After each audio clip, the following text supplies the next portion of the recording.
माननीय सभासदों, माननीय सभापति जी,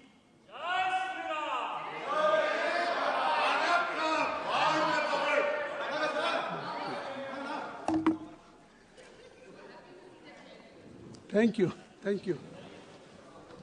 Part and parcel of my family.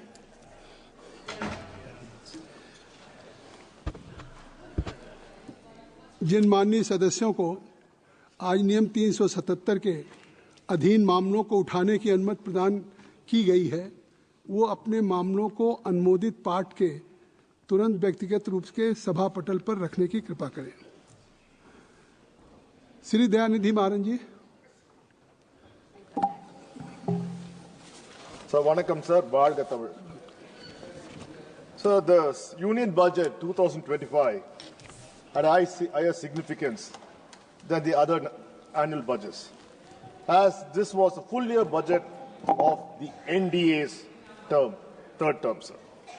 But once again, sir, the NDA's budget favors only the corporates over the common man. The government should have present a budget that prioritizes the needs of the common man. The structural issues plaguing the Indian economy, like unemployment, price rise, and lack of demand in the economy, which have to be addressed by the NDA. So the combination of shrinking employment opportunities and rising costs of essential goods has left the middle class and the lower income households unable to make ends meet. Sir, as the saying goes, you can wake up a person who is really sleeping, but it's very, very difficult to wake up a person who is pretending to sleep. So today, I register my protest against this budget, which is unjust, biased, and fails to address our Indians' real problem. So, sir, the stage was set for a growth of 8% by our former Prime Minister, late Manmohan Singh UP era. And you had everything in you needed to go big and bring in much reforms and inspire the growth where Dr. Manmohan Singh left. So, but what we got instead were a set of hollow promises and biased budgets of hoodwinking states which are going to elections. Sir, this budget is a missed opportunities.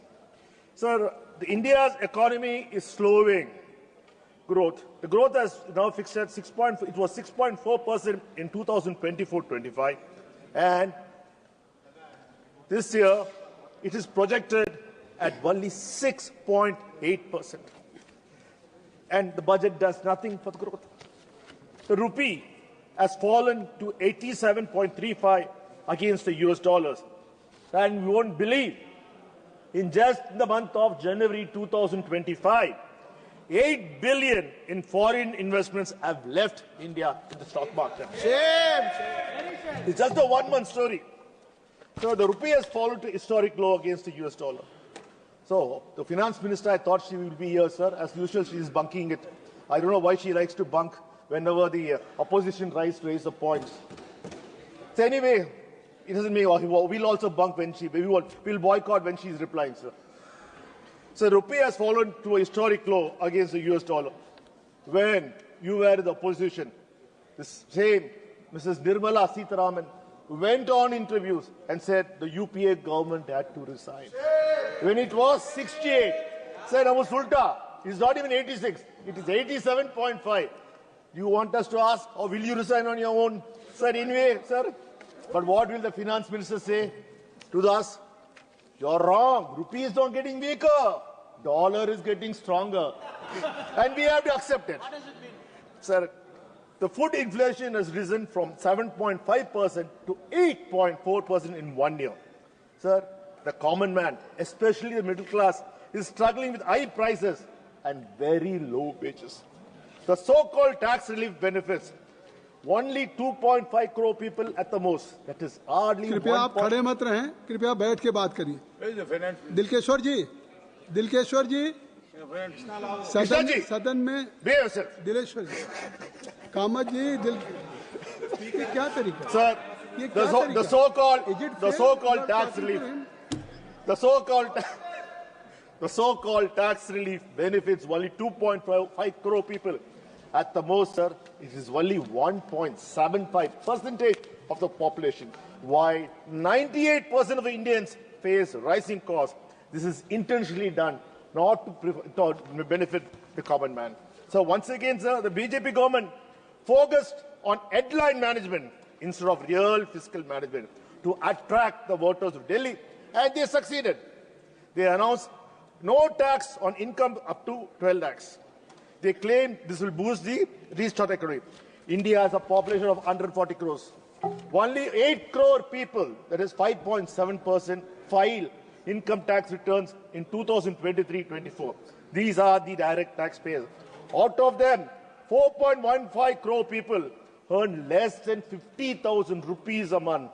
1.5 crore people earn more than 1 lakh a month, so they don't qualify for the tax benefit.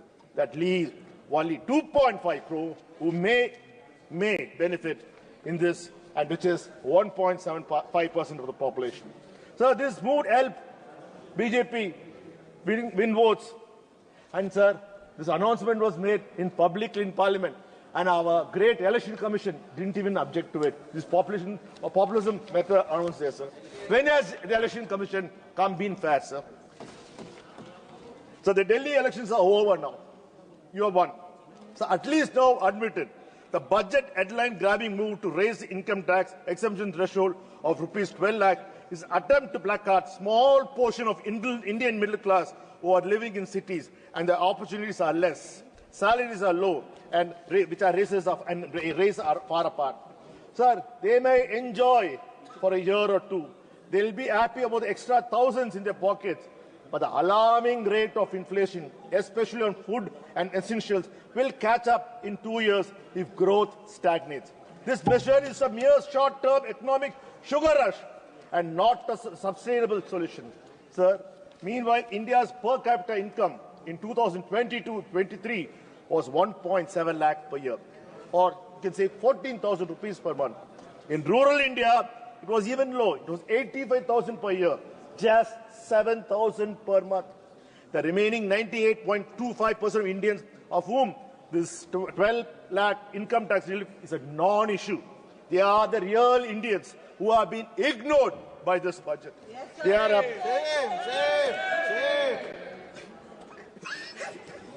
they are unemployed, have no jobs, or earn just enough to survive. They also suffer from rising fuel, food, and essential costs, just like these 12 people who are getting 12 lakh benefits. While I welcome the reduction in income tax move for the relief it brings to a small portion of the middle class, it's very easy to get confused and assume that only those paying income tax are bearing the brunt of nation building. Every single citizen of this country is paying dearly through indirect taxes. Reality check, sir. With your projected vote, we will not have a growth rate of 8% every year for at least next 10 years. We will not be able to see income growing fast enough to match the inflation. We also call the taxation idea superficial because the budget fails to address the growing wealth divide. The top 1% of India's population holds more than 40% of national wealth. Instead of a progressive taxation of the ultra-rich, this budget, like always, relies on high indirect taxes on essential goods, forcing the common man to bleed dry for the mere survival. So, top 5% of the Indian population hold nearly 60% of all wealth. If we calculate per capita GDP of the remaining 95% against the 40% of the wealth, the reality of our economy is that we are lagging behind the sub-Saharan African countries.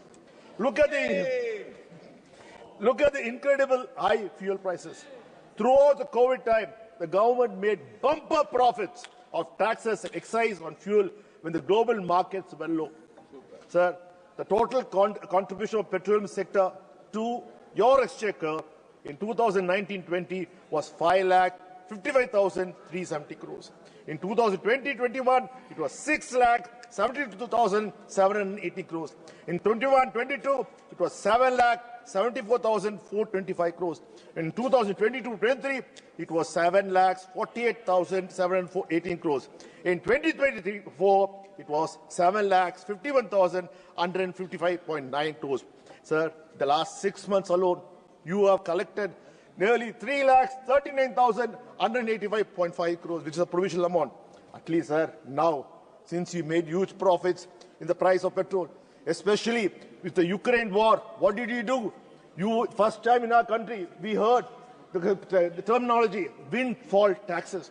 When Russia was selling fuel at $60 against the market price of $120, you allowed Reliance Industries to make windfall profits. You allowed all your friends to make windfall profits.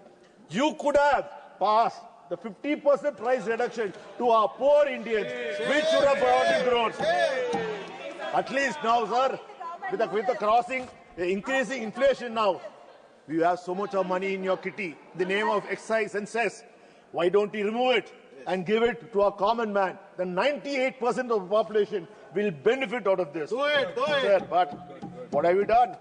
You have done welfare cuts and neglect of the work. The government has now, again, our finance minister, Tirumati Nirmala Sitharaman, is boasting that she has reduced fiscal deficit.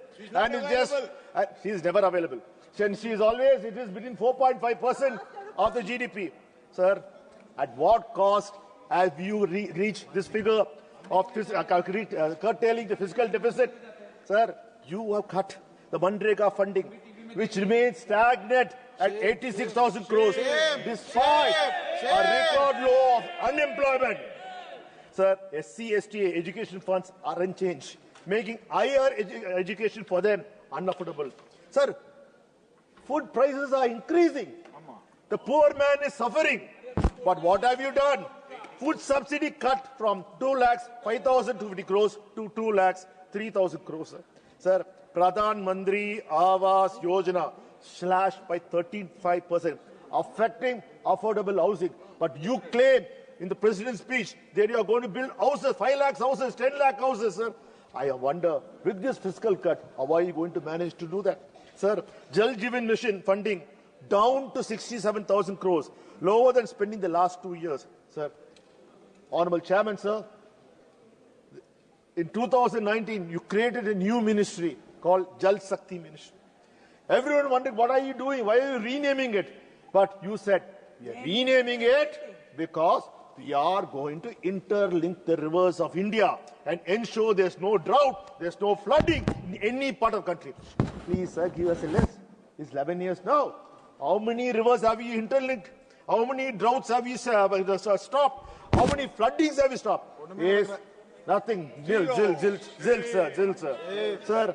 Sir, at the time when mental health programs spending should be increased because of the upcoming inflation and joblessness, you have reduced it from 133 crores to 90 crores, ignoring the growing crisis. Sir, employment generation is a need of the hour, but no major initiative have been taken for job creation, despite 2.5 crore people being unemployed. Hence, MSMEs, which provide 45% of India's export and employment and employ 7.5 crore people, received no tax relief or any support from this budget. Sir, 60 to 70 lakh young people enter the job market annually. Yet, no plans exist to address the employment needs. All the PSUs have been sold, probably on the process of being sold. Earlier, we used the public sector companies to generate employment for our youth. But now, sir, even that is not in your hands. Now we have to go beg Adanis and Ambanis and Tatas to provide employment for our youth. Sir, railways, sir. Railways are very, very important for us. And now, what have you done, sir? You have reduced the funding for railway projects from 34,000 crores to 32,000 crores. When we really need more investment, especially when we have seen more than 200 rail accidents the last 5 years, and especially when the need has come to improve the Kavach system. Sir? Kindly conclude. I'm the main speaker, sir. First, but your time has been allotted 29 minutes. and there are 2-3 speakers. Sir, if you take my time, what will I do, sir? Let me allow to speak, sir. I'm just only. No, I'm aware, sir. I'm aware. You must be aware. Sir, Let the finance minister come and reply, sir. you don't reply, sir. Wait, sir. So, with the funding for the most important to avoid railway accident, which the Prime Minister himself has said is Kavach. The Kavach system has to be implemented so that we can avoid these head-on collisions with railways, where thousands of our Indian lives have been lost. Sir, right now, with this budget, only 5% of the entire railway network can be covered with the Kavach system. So you have no value for the common Indian who will travel by train and who will be able to take the risk of meeting with rail accidents. Shame. And the finance minister said that she is introducing a new Udan scheme in the budget, which will improve air connectivity. I was quite surprised. Not bad. She is announcing, because some new airport is coming for BR. That is very good. Sir, she has slashed the Udan scheme budget from 800 crores to 540 crores, making air travel more costlier for common man. When you said new means more funds should have come. But I think, sir, this is just an eyewash. Sir, let me tell you, sir, the next major hindrance for the common man, 98% of the population, is the highways, sir, which collect massive tolls. And, sir, just tolls. But if you travel on the roads, it is the worst roads you can ever travel. Sir, Tamil Nadu is going to get more tolls. Sir, in fact, sir, I really wonder. I asked the finance minister. I would have asked her if she was here, but she never come here. Sir, to her, when a person buys a new bike, motorbike, or new car, or any vehicle, sir, you charge them GST, which is divided by the state and the center. Cess, which goes into your kitty. Excise, which goes into your kitty. And the union government also charges road tax at the time. Sir, I am wondering, why should road tax be collected for a new vehicle? Because you don't lay any roads inside the free roads. All the roads laid by the union government is all toll roads. Anyway, the common man pays for the tax. Sir, to top it all, what have we done, sir? The finance minister has done double taxation. So we are trying to get rid of double taxation. Now, a common man buys a motorcycle, he has to pay GST, sir, for a new vehicle. Okay. Sir, when in a rush, he wants to sell the bike. Sir, he can't, because he wants to sell the bike, get the amount, whatever he gets for the second-hand vehicle, and put it as a deposit to get a new bike. But if he sells it to any dealer, he is gone, sir. He has to pay 18% GST on the difference. Is it fair, sir? How many times he will pay GST, sir? Is it double taxation anyway? Okay. That too, when you want to increase demand. You want to increase demand for production, for sale of motorbike, sale of car. This goes totally against your principles, sir. Sir, again, we are talking about make in India. Sir, as our opposition leader already said, it is never make in India. It's just an assembled India. Sir, during the UPA government, we found Foxconn and Flextronics, who are the bases now set up in India, which are producing the iPhones. Sir. So right now, all we are doing is assembling iPhones and selling it to, exporting it. But what are we doing?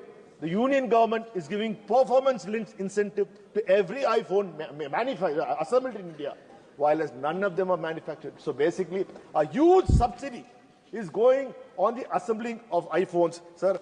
And another sad thing is that even those assembly lines are imported from China. Every part which is made for any new electronic unit is now coming from China. We are just assembling. Sir, even a power adapter, we don't have know-how how to make a power adapter in India. It has to be imported from China. That is a sad state. Sir, the trade deficit with China is still high. For the year, financial year 2024, India's trade deficit with China surged to $85.1 billion. And we continue importing critical components for electronics, pharmaceuticals, and machinery. Sir, in fact, for every mobile phone, the displays, the batteries, the processor are still being imported from India. Sir, we do not have invested, to make sure that we can have the facilities or no. No, sir, sir, we can adjust the time with others. Don't worry about it, sir. We'll adjust. and also the automobile sector are still mostly dependent upon this. Sir, we have to become self-reliant. When are we going to become self-reliant? Sir, this story reminds me of what happened when the United States imposed tariff on China for certain goods. Sir, China did nothing. China went straight to Brazil, assembled there, because Brazil had a treaty with US, free export. They exported. This is the same thing which we are following. We are assembling in India from all the Chinese parts. Sir. This is not this. Sir, again, sir, if you really see, sir, even in the supply chains, it is dominated by three players: Ambani's, Adani's, and the Tatas. There are no, they have ensured that they're there. Sir, if any multinational have to step into India, they can enter India only with Ambani's, Adani's, or Tatas. See, even a coffee shop can't come into India. Starbucks, because they had to have the Tata's brand name. Sir, if we have to make, even the media space is completely taken over by the other. There's no Disney, there's no Star, everything is now owned by the Ambani, sir. Sir, Yes, only one time. sir, we all know, moment we say energy, or moment we say solar, there's only one company comes to our minds. Adani. The only person who has a monopoly over there, sir, he doesn't have monopoly on this. Sir, I sometimes wonder what the Competition Commission of India does. He owns all the ports. He owns all the airports. Yeah, he's a monopolistic in power, cement, and every high-risk market. He is the monopoly. Already, Sir, but nothing can happen to him. 20 Sir, minutes. Let me come. Please, 20 minutes already you have taken. Sir, we have more I have time. I have time. You have time 29 Sir, please don't disturb me, sir. Please don't disturb me. The chat shouldn't disturb the speaker. Sir, let me come to the main point, sir. Sir, this unfair treatment for the southern states. Sir, the eye of BR elections, we ensured government sufficient schemes like the Western Koshi Canal project, Makna Board expansion of Patna Airport, and development of Brownfield Airport in Pitta. Sir, what about Tamil Nadu? What about Kerala? What about Karnataka? What about Telangana? Sir, maybe next year, Tamil Nadu and Kerala will see a bonus of a lot of announcements because our elections are coming next year. But even that, it will be mere announcements. But nothing will come into India, to Tamil Nadu. Sir, Tamil Nadu's share in tax pool remains stagnant 4.1% against Uttar Pradesh and Bihar, which are getting increased allocation. Sir, the Kanyakumari-Thiruvananthapuram industrial corridor has been ignored again. Sir, no incentive for IT hubs in Bengaluru, Chennai and Hyderabad, despite their contribution to the economy. Sir,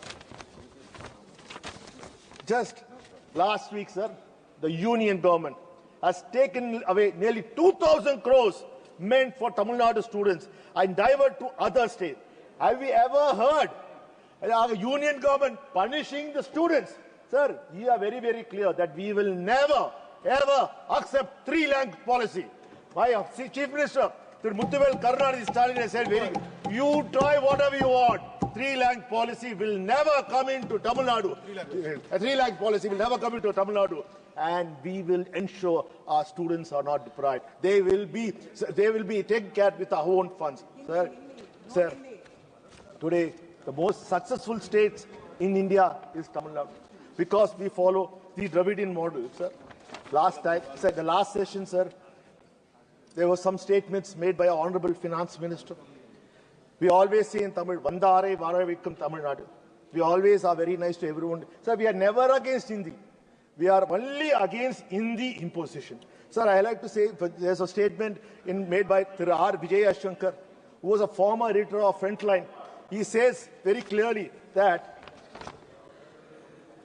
Mrs. Nirmala Sitharaman studied in SRV, Sita Lakshmi Ramaswamy College. She studied there, sir. This Vijaya Shankar's sister also studied, and he's very proud of it. Because, and said they all stayed in a nice Agraharam, where there are no intruders, only their community stayed. And no one has ever stepped inside the Agraharam or disturbed their college from them not to study Hindi, sir. Today, if Finance Minister Nirmala Sitharaman has achieved these heights, it's because of only one man. It's because of Periyar. Because of Periyar. Because the freedom of movement to study came into Tamil Nadu. Otherwise, the finance minister wouldn't have come today because she was born in Periyar land and she should never, ever forgive it. But sir, again, I sometimes wonder what is the finance minister angling? She is the topmost post now. I don't know what is the other post she is angling for. Because she's in Rajya Sabha, she might angling, I think, assume, the other topmost post might get vacant fast. So she is trying to angle it. Because whatever she says goes against truth, sir. Sir, in 2007, I'm talking 2017, she was in Tamil Nadu. After Mrs. Jayalalitha's death, she thought she can become the chief minister. She was angling for the chief minister's post. And that time she said, this year there will be no NEET. There will be NEET exemption for Tamil Nadu. All the students in Tamil Nadu believed her. Because only we know that whatever she says doesn't come true. So just to move people, she tried, but she never could become the chief minister of Tamil Nadu. Sir, similarly, as I said, she is angling for a bigger post now. We are wishing her all the best because she is from Tamil Nadu, sir. Sir, again, sir, we will answer the AIMS projects. AIMS Madurai remains incomplete. AIMS Madurai remains incomplete. Sir, again, the AIMS Madurai is the only AIMS project funded by JICA, whereas all other AIMS have been funded by the union government. Sir, Delhi and Meerut received thousands of crores for metro project, while Chennai struggles to secure funds for its only metro project in Chennai. Sir, that too, sir, our state government, our chief minister said, we don't need your funds. Because we got the funds from JICA, after which the union government came running, oh no, we'll fund you. Because the JICA funds have to come through the union government. So they had no choice but to compensate. Sir, the second largest economy in India is being sidelined by the NDA government. Sir, we will win. Our able administration of our chief minister, through MK Stalin, has been so good. All the industries are coming to Tamil Nadu. Even 2 days back, he opened the largest solar panel factory, not by Ambani, in Tamil Nadu. Sir, every industries are coming to Tamil Nadu. Sir, we will continue to grow. Whatever you try to do, the people of Tamil Nadu have so much of faith and trust in our chief minister. Sir, wait, I have time. You have got time, sir. I'm concluding. Let him finish, sir. He has got time, sir. There are 3-4 speakers. Sir, already he has taken. It makes, sir. Sir, don't speak in our time, sir. We have got time to speak. In fact, the efforts taken by a Dravidian model, we were earlier, before the DMK Dravidian model government, we were the 76nd position when it came to Kelo India.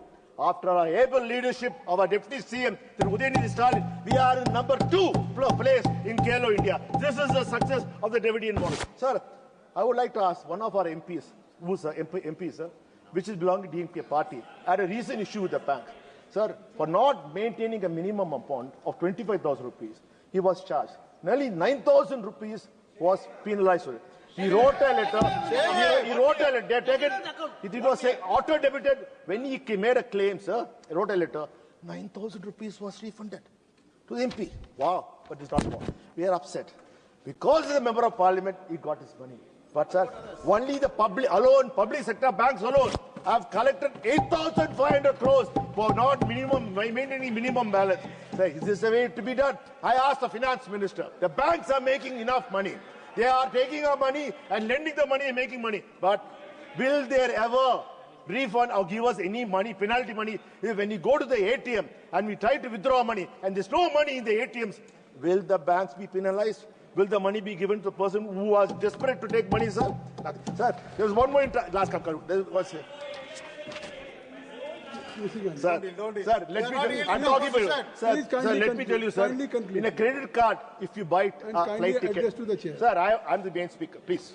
Sir, we have got time, sir. Don't disturb us, sir. No, I'm not disturbing. 29 minutes. Use a credit card for purchase of tickets. Sir, when you purchase, I'm just concluding. Sir, when you can use a credit card to purchase tickets in Air India or any other airline, sir, and you cancel it, it takes 5 to 14 days for refund. Sir, it takes 5 to 7 seconds for them to take the money away from my bank account. But it takes 5 to 10 days for refund. Sir, now Swiggy or Licious, sir, 1,000 rupees, 1,500 rupees, they give it in 20 minutes. They refund it. When you cancel the order, they refund in 20 minutes. Why, sir, why is that? The big corporates like Tata's and others are taking away common man money and rotating. Is this the way we have to do it, sir? Sir, there's one more serious issue which I like to concern. Sir, this concerns you. Sir, we know we are all called, in the banking terminology, PEPs. You are all pepped up people. It doesn't mean a good thing. It is a bad thing. Our flag goes in the banking account. We are called politically exposed person.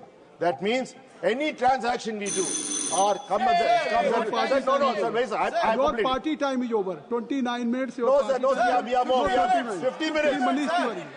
Let me complete. I'm concluding. Sir, I'm concluding. Last point, sir. Last point. Sir, last point.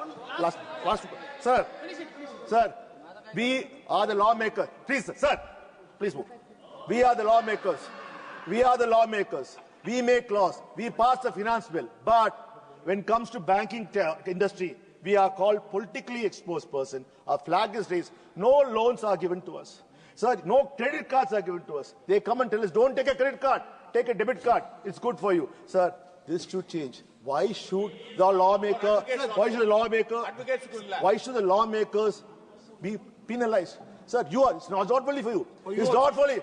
Nishikant Dubey, it's not only you. It's your son, your daughter, your wife, your entire family are marked as politically exposed person. Thank you. Sir, I think this time has come when we have to ensure such discrimination has come. Concluding, sir.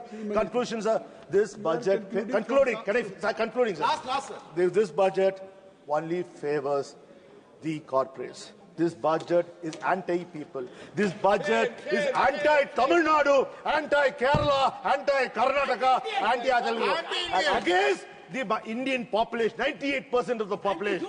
And I feel that the finance minister should be more positive in making sure that budget is entirely for India. Thank you, sir.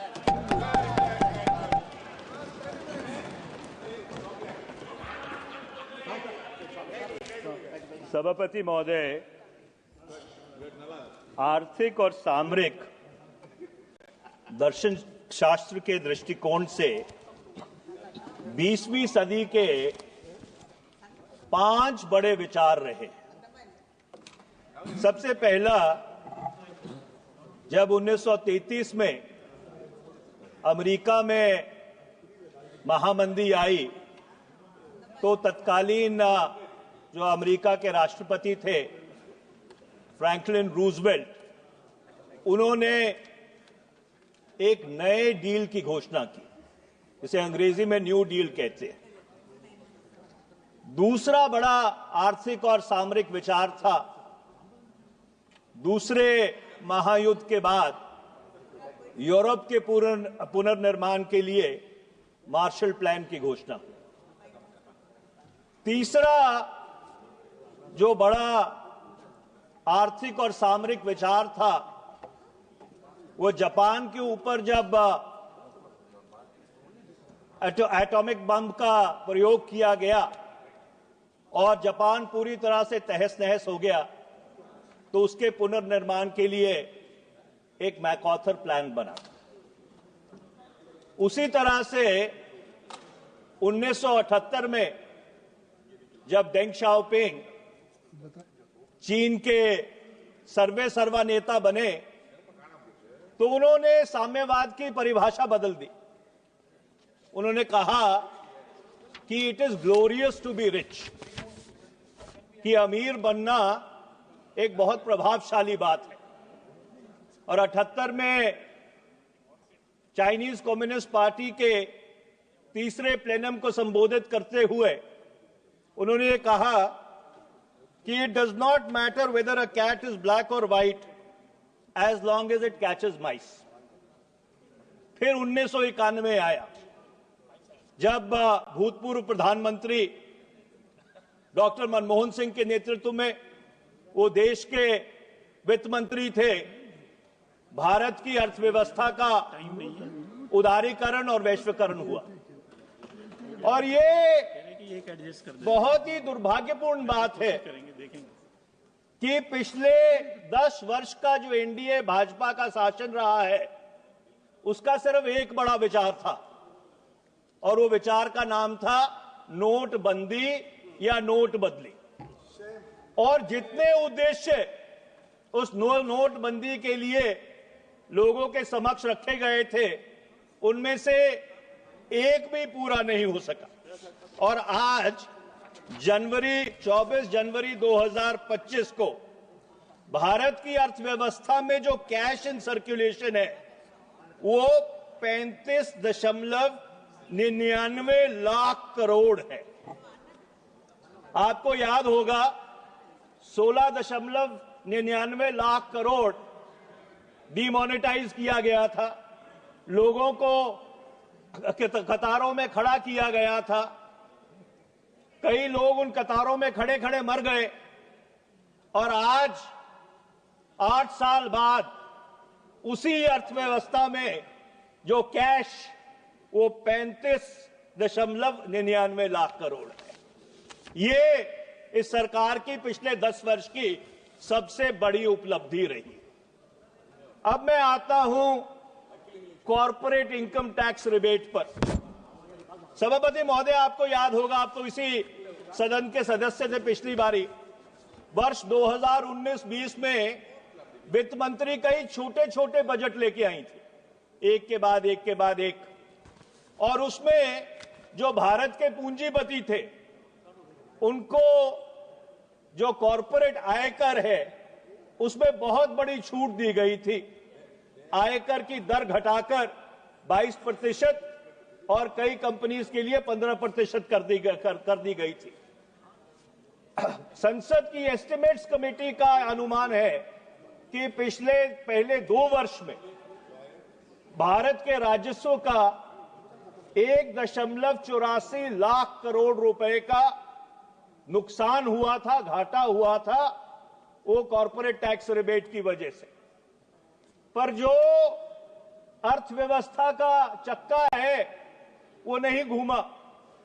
उसके पीछे जो दर्शन विचार था वो ये था कि पूंजीपतियों को हम टैक्स रिलीफ देंगे, उससे वो निवेश करेंगे, निवेश करने के बाद जो अर्थव्यवस्था का चक्का है वो घूमेगा।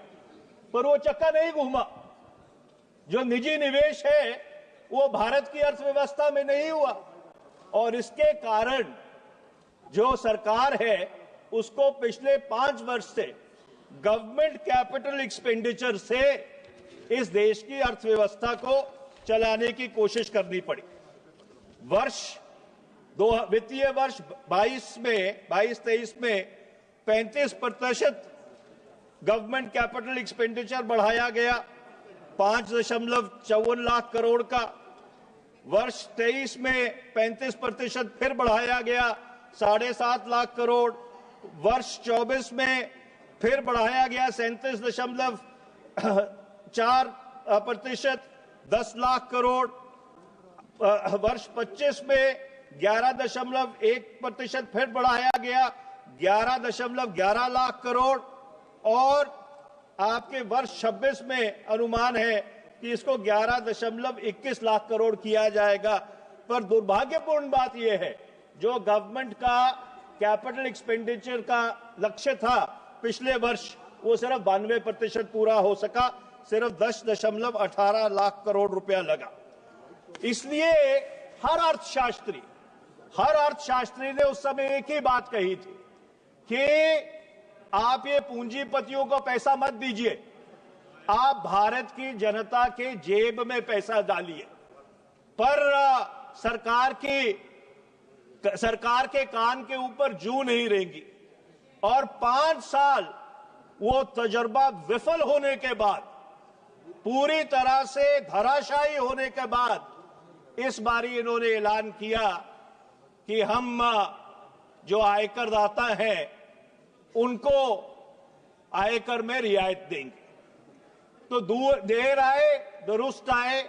हमें उम्मीद है कि जो ये जो आयकर उपभोक्ता है उनको जो रियायत दी गई है, जो 5 साल से भारत की अर्थव्यवस्था का चक्का बिल्कुल पूरी तरह से जाम पड़ा था, वो दोबारा शायद चलना शुरू हो जाए। और ये इसलिए जरूरी है क्योंकि दूसरी तिमाही में जो भारत की अर्थव्यवस्था है वो सिर्फ 5.4% से बढ़ी थी और तीसरी तिमाही के जो आंकड़े हैं वो आंकड़े अभी तक सार्वजनिक नहीं हुए। अब मैं कुछ मैक्रो इकोनॉमिक नंबर्स पे आता हूं। रिवाइज्ड एस्टिमेट्स के अनुसार सभापति महोदय, जो वित्तीय घाटा था वर्ष 24-25 का वो 15,59,527 करोड़। जो रिवाइज्ड एस्टिमेट है वर्ष 25-26 के, उसके अनुसार जो वित्तीय घाटा है वो 15,68,936 करोड़ रुपया है। इसका क्या मायना है कि जो फिस्कल डेफिसिट है, जो वित्तीय घाटा है, वो सिर्फ 591 करोड़ रुपए से कम हुआ है।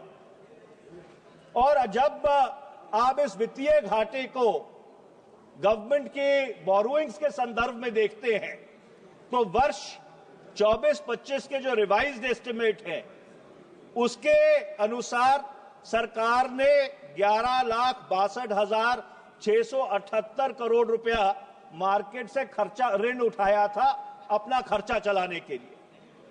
वर्ष 2025-26 में ये जो ऋण सरकार उठाएगी, जिसे गवर्नमेंट मार्केट बोरोइंग्स कहते हैं अंग्रेजी में, वो 11,53,834 करोड़ रुपया होगा। कहने का तात्पर्य है कि गवर्नमेंट की जो बोरोइंग है मार्केट से वो सिर्फ 8,844 करोड़ रुपए से कम हुई। अब एक बहुत बुनियादी सवाल उत्पन्न होता है। आपने आयकर दाताओं को तो आयकर में छूट दे दी, पर अगर सरकार मार्केट से इतना पैसा उठाएगी और खपत अगर बढ़ भी गई तो जो पूंजीपति हैं वो निवेश करने के लिए कहां से पैसा लेके आएंगे? क्योंकि आपने प्राइवेट इन्वेस्टमेंट को तो क्राउड इन कर दिया है। अगर सारा ही पैसा मार्केट से सरकार उठाएगी तो जो निजी निवेशक है उसके पास पैसा कहां से आएगा? और इस सवाल का आज तक सरकार की तरफ से स्पष्टीकरण नहीं आया है। अब मैं आगे आता हूं। टैक्सेस ऑन इनकम, जो रिवाइज्ड एस्टिमेट्स हैं 2024-25 के, उसमें यह कहा गया था कि सरकार के पास टैक्सेस ऑन इनकम 12,57,000 करोड़ रुपए आए हैं। जो बजट एस्टिमेट्स हैं 25-26 के, उसके हिसाब से ये जो टैक्सेस ऑफ इनकम है ये 14,38,000 करोड़ रुपए होंगे। आपने 1 लाख करोड़ की तो रिवायतें दे दी क्योंकि आपको लगता था कि उससे चुनावी फायदा होगा। अब मुझे एक बात बताइए सभापति महोदय, और आपके माध्यम से मैं सरकार से पूछना चाहता हूं, दुर्भाग्यपूर्ण बात है कि वित्त मंत्री यहां पे नहीं है, कि ये जो 1,81,000 करोड़ रुपया है, वित्त राज्य मंत्री जी हैं और आपकी बात को सहमत कर रहे हैं। ऐसा है सभापति महोदय, इस सदन की परंपरा रही है, जब बजट का डिबेट होता है तो वित्त मंत्री सदन में बैठते हैं। मैं जितने साल इस सदन का सदस्य रहा हूं, मैंने कभी ऐसा नहीं देखा कि वित्त मंत्री आपके सदन में मौजूद ना हो जब बजट के ऊपर डिस्कशन हो रहा हो। तो आप दोबारा स्पष्टीकरण मत दीजिए कि वित्त राज्य मंत्री बैठे हैं। मैं भी उनको जानता हूं, मैंने देखा है उनको बैठे हुए, पर ये सदन की परंपरा के बिल्कुल अनुकूल नहीं है। वो राज्यसभा ये गलत है। राज्यसभा में अच्छा, मैं आगे चलता हूं। अब मुझे आप एक बात बताइए निशिकांत जी, आप बैठे रहिए। मानवीय जी, I am not yielding, please sit down. I am not yielding. चलिए आप कर लिया। तो सभापति महोदय, मैं एक बात पूछना चाहता हूं कि 1 लाख करोड़ रुपया, अरे निशिकांत जी चुप करके बैठिए, 1 लाख करोड़ रुपए की आपने रिवायत दे दी। अब मुझे आप एक बात बताइए कि 1,81,000 करोड़ रुपए, आई एम नॉट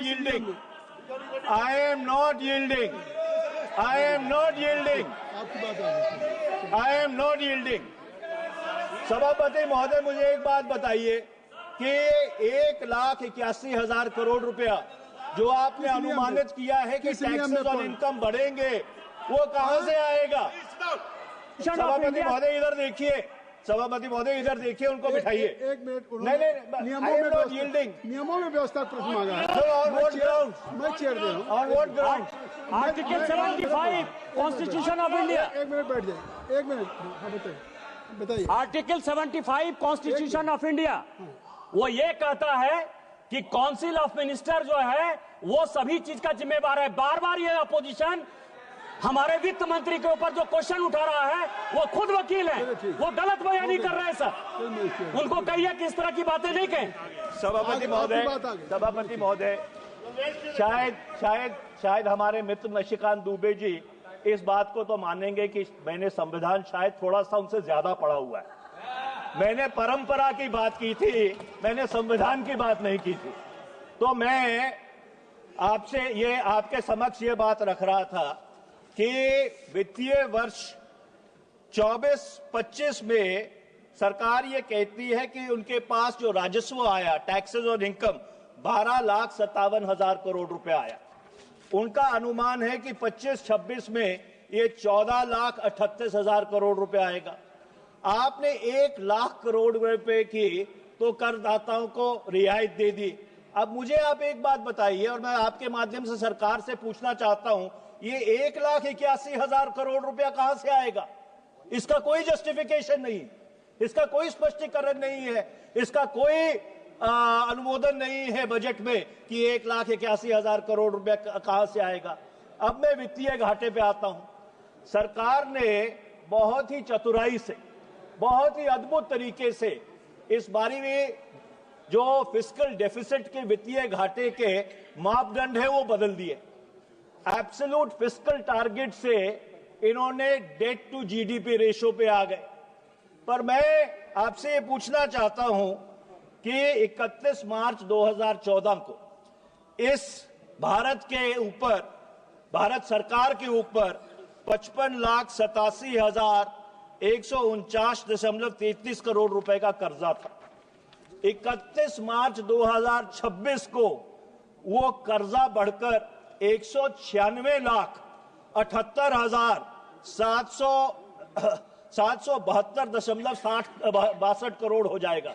इसका मतलब ये है कि पिछले 10 साल में इन्होंने 140,91,623.33 करोड़ रुपए का कर्जा भारत के सर के ऊपर लाद दिया है।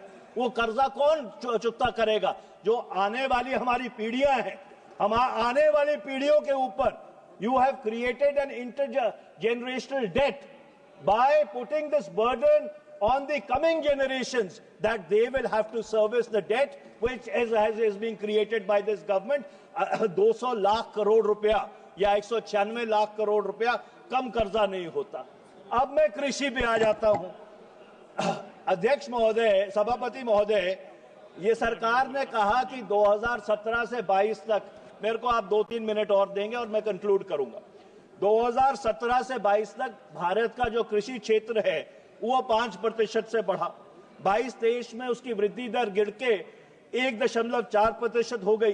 पर आप विडंबना देखिए, आप विरोधाभास देखिए कि मनरेगा का बजट 2013-14 में 33,000 करोड़ था, 25-26 में 86,000 करोड़ हो गया।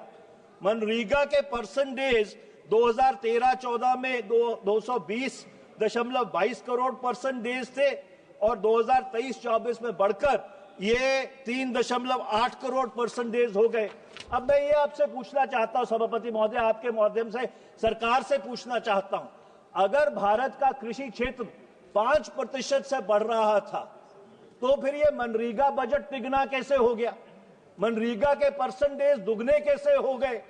इसका यह मतलब है कि भारत के कृषि क्षेत्र में एक बहुत बड़ा संकट है, जिसके कारण लोग मिनिमम वेज, जिसे डीसी रेट कहते हैं, उस डीसी रेट के ऊपर काम करने के लिए तैयार है। इससे यह साफ जाहिर होता है कि जो सरकार के आंकड़े हैं वो सरकार के आंकड़े सही नहीं।